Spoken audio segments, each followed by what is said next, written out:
Hi everyone, welcome back to Giant Talk, the world's first OKR podcast in partnership with Koan, the dedicated OKR platform.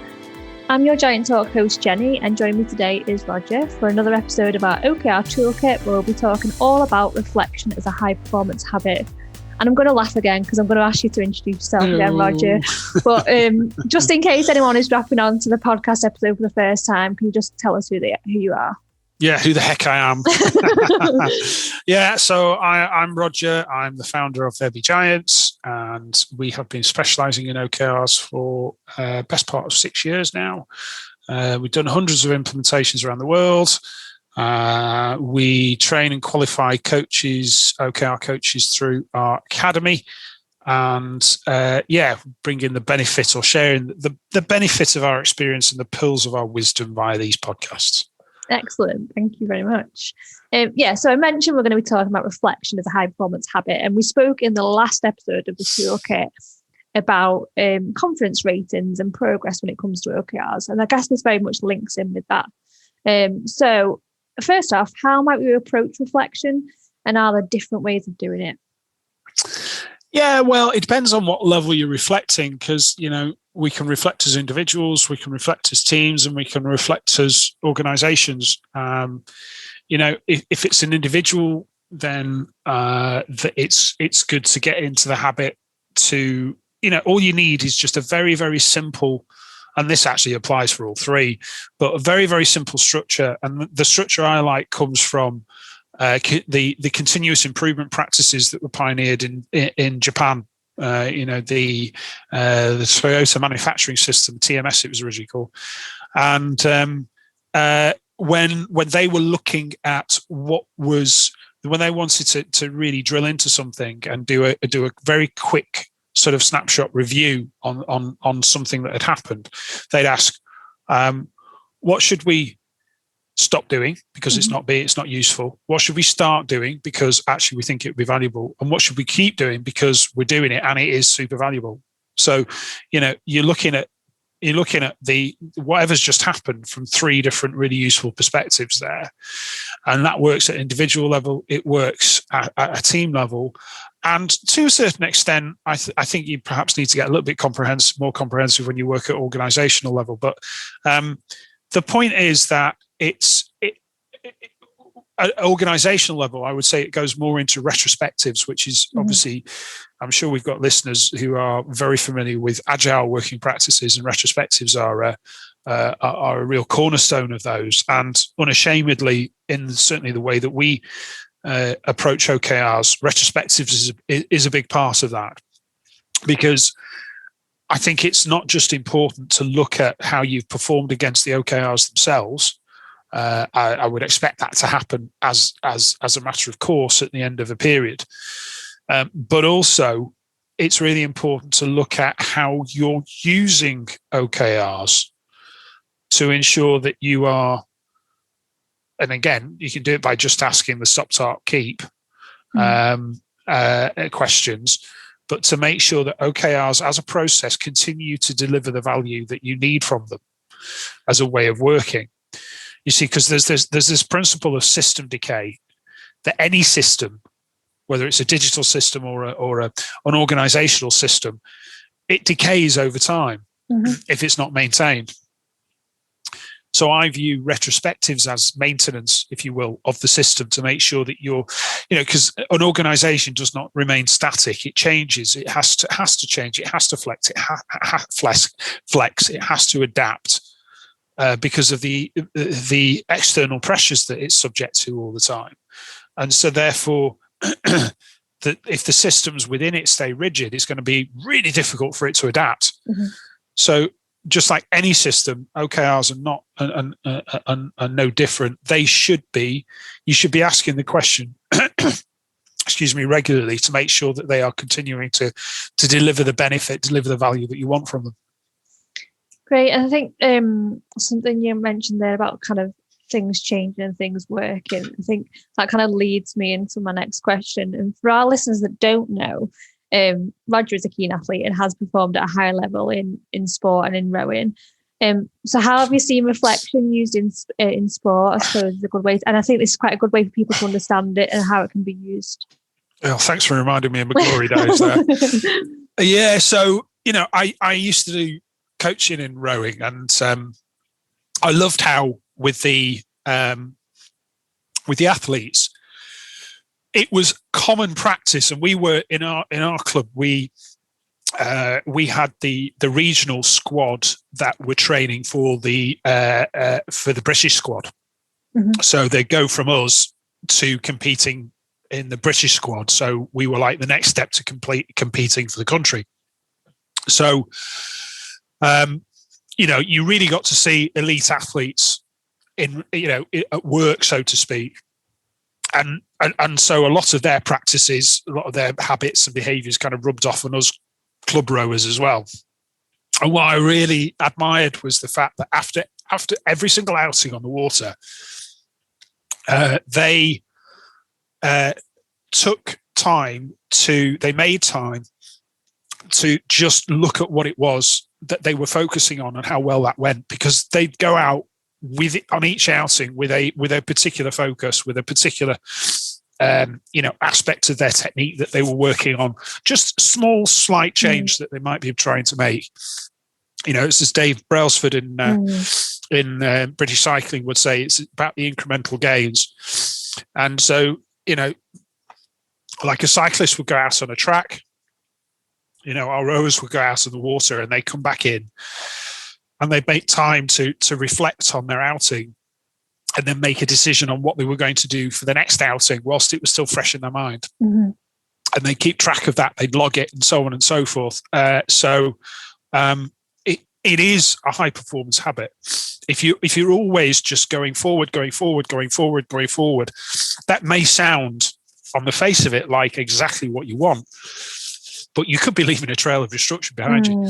How do you know that you're going forward in the most productive and most efficient and most impactful way? There could be a better way of going forward.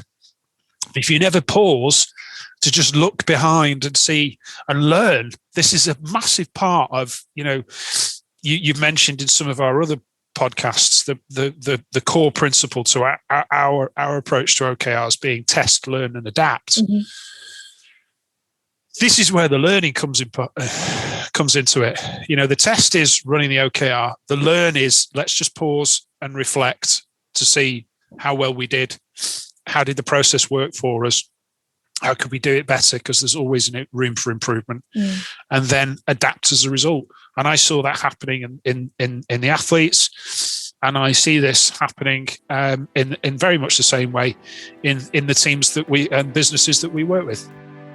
Koan is a purpose-built solution for managing your OKRs. Helps your team achieve their objectives and key results, helps them get aligned, and it helps them stay engaged. Shared spreadsheets simply don't scale when you're using OKRs properly, and you're not going to have a maximum impact with them. But with Koan, you can scale your OKRs right across your entire company, keeping your team super motivated and moving everybody in the right direction. Roger, what's one of your favourite features about Koan? So the thing that I really love about Koan, and have done ever since I first saw it, was how it really puts the conversation around OKRs at the heart of the system, and it really helps stimulate that, which obviously brings really good collaboration. They've got this reflections feature which helps individuals really prepare for the team conversation which is going to come up, where the collaboration is going to take place. So that would definitely be the thing for me, which is the killer feature of the system. And I think it's interesting how you kind of related that to the cycling world and Dave Brailsford, because for those people that don't know, like, he speaks, like you say, about marginal gains. So it doesn't always have to be these big, massive changes. Sometimes it's these little tiny things that can make big differences. Little small nudges that you might make from one outing to another, or from one cycle to another. An example that I've seen with OKRs could be that a team decides, you know what, I don't think we need to check in every week. We probably are okay with trying a check-in every fortnight now. Fine, try it. You can always switch it back. Yeah, but run it for 3 months, test it, and then see how it goes. It's just small things like that. I mean, you could get into there's much more technical changes you could make, but that's the beauty of OKRs. They're cyclical. and the cyclical, and the cycles are small enough to be able to change something, try it out, judge whether it's worked, and then tweak it if you need to. You've answered my next question there. Well done. So I was just going to touch on kind of how our listeners can kind of translate these practices into business, but we've very much kind of answered that question there. So that for our listeners, I think that makes sense. And I think, like you say, it's about that test, learn, adapt, and try things. So it might be that you say you move your check-in process to every 2 weeks rather than every week, or you try something else, but try it, test it, and see if it works. Or make amends to it. It doesn't always have to be like pulling it back to what it was before. Yeah. It might be that you go to every 10 days rather than every week or something like that. So, so when it comes to OKR success, something we advocate is reflection. So why is it such a vital part of OKR best practice? Well, because it is, as I said, it's that it's the second stage in test, learn, and adapt. Mm-hmm. And if you're just using OKRs to make sure that stuff gets done, you're missing out on a big part of their potential firepower, because that's only half the story. Because what if there's a better way of getting something done? Mm-hmm. What if there is a real breakthrough that could be tried, could be tested, and that could be the innovation that you need to really move things forward? And that's not necessarily about a new product or something as grand as that. That could be just about a change to a process. It could be about just doing something differently, which means that either things become more efficient or the job becomes easier. My God, Jesus, could that be a reason for trying to change something? So long as it doesn't compromise quality and doesn't increase cost, then if it makes the job easier, then why not? Yeah. I think as well, something that I always find important from a reflection is, especially when you're doing it as a team, is that potential support you could get from other members of the team. So if you're not reflecting, they might have an idea that could work so well for something you're potentially working on. So I always find that important when it comes to reflection as well. Mm-hmm. So in terms of tools our listeners could use to help them manage or run reflections, is there anything you would suggest? Oh, there's loads. I mean, and you don't need anything particularly sophisticated. I mean, you can run a reflection using something like Trello or or even just Post-its on a whiteboard. To be perfectly honest, to run something rough and ready. I do like the fact that OKR systems like Koan have reflective practice built into them. I think that's a really, really good habit to get people into, and something which we're becoming kind of more open to now is, our approach to OKRs is focus them on the vital few rather than just, spraying them across the whole organization. Yeah. Because that if you work on just the vital few, you keep the process nice and light, very focused, very agile. But then what about the people that fall outside the scope of those OKRs? Because there'll be lots of people across the organization that want to feel aligned, but might not be able to, directly contribute towards those OKRs. So I think there's an opportunity for reflective practice there. So, and getting into the habit of asking the question, it's literally 3 or 4 simple questions. What are the most important things you got done last week?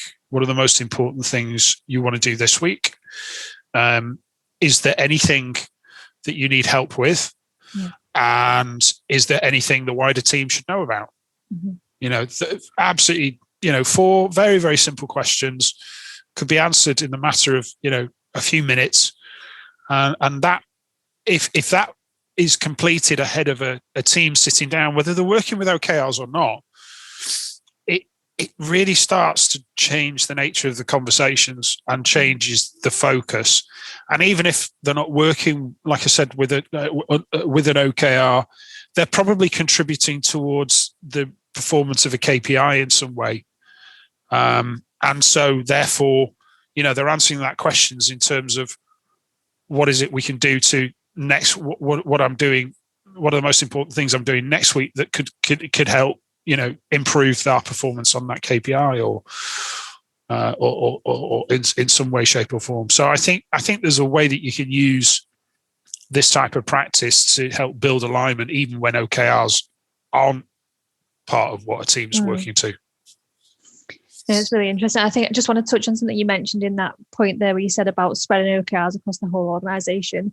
And for anyone listening, there's another episode in our toolkit which is called Spotlight or versus Floodlight, and you might want to check that out to understand a little bit more about that. So as a manager listening to this episode, how can they encourage a practice of reflection across their teams? Well, I think I might have done that frustrating thing again and answered your question already. So I think it's, like I said, irrespective of whether OKRs are in play, I think this has a lot of value. What I would say is, most teams have regular team meetings, and most team meetings usually go through agenda items and so on and so forth. And I'm not saying you should get rid of those, but mix it up a bit. Mix it up a bit. Think about introducing some reflective practice. Because the one thing about those 4 questions, which I mentioned, is it ties or it brings in what people are focusing their time on. And I'm not saying that's because you want to put them under the microscope and you want to criticize them if you think that they're not spending it on the right thing or whatever.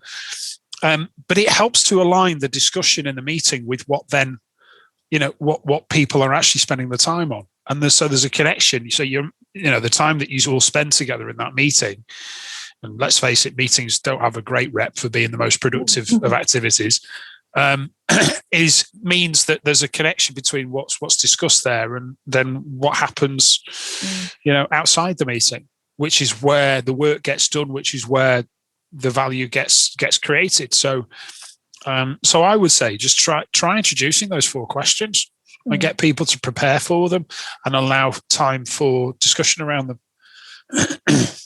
Great. So I just want to kind of finally loop back to something we mentioned earlier in terms of, we spoke about how reflection in high performance sport works really well. So, and we spoke about personal reflection. So what reflection would you advocate for our listeners to do personally? I know that's such a wide question. That is a wide question. That is a wide question, Jenny. What would I advocate for them to do personally? How could they make personal use of it? Well, I mean, if you play a sport, I used to get frustrated like hell out of when I played squash. I'd always enjoy it, but I'd always get frustrated that I seem to win very few matches, and in the end, it was because I was hitting it too hard. But it took me a long time to work that out. And that was because I was coming off all flustered and I just wasn't reflecting. My emotions were just kind of getting the better of me in the moment.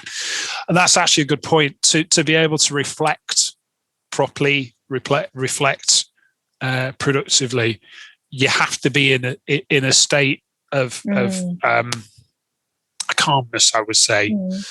Rather than an aroused state of agitation or even or even hilarity for that matter. I'm not sure being in a state of laughter is a great state to reflect in.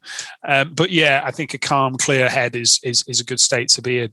And anything that's important to you, anything that's important to you that you want to get better at, it just pays to just pause for a moment. I mean, when I started the business up, going back well over 10 years, it was that thing between being busy and being productive. Yeah. And it took me a while to work the difference out between the two. But the only way that I could work the difference out between the two was to reflect on the activities that I was doing and see which ones were productive.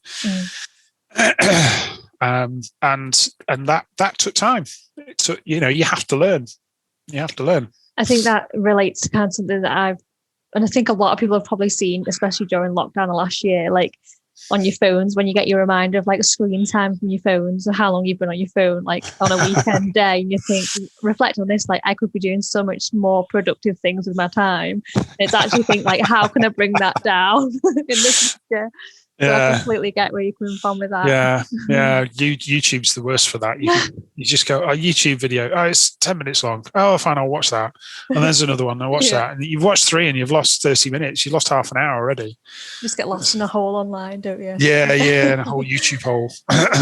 Yeah. Great. Okay, so we've kind of discussed why we think reflection is a high performance habit in terms of both kind of personal, sporting examples and also in business. So just any final reflections? And no pun intended on that one from you, Rog. Just give it a go. Give it a go. Even if you just try it yourself, those 4 questions, important things this week, important things last week, important things this week, anything I need help with, anything the team should know about. Yeah. Just give it a go and try that. And I think you might find that things are quite different. And then if you're actually getting to a point of doing proper retrospectives, it's nothing really fancy. If you're looking back at a period of time, like the end of a quarter, then just use your stop, start, keep as the structure for that conversation. Very simple, very, very simple, but really effective. Yeah, that's great takeaways for our listeners as well, and a really easy way to think about it to get started, I think. So Thanks for rounding off that episode with those tips. As I mentioned, we spoke about reflections, a high performance habit today as part of our toolkit. Next time, we'll be talking about values and culture and how they align into OKRs. So join us for that episode. As always, do feel free to kind of send us any feedback, any comments about the podcast episode to either on our social media channels or via growth@therebegiants.com. Big thank you to Roger for joining me today, and I'll see you next time for another episode of Giant Talk.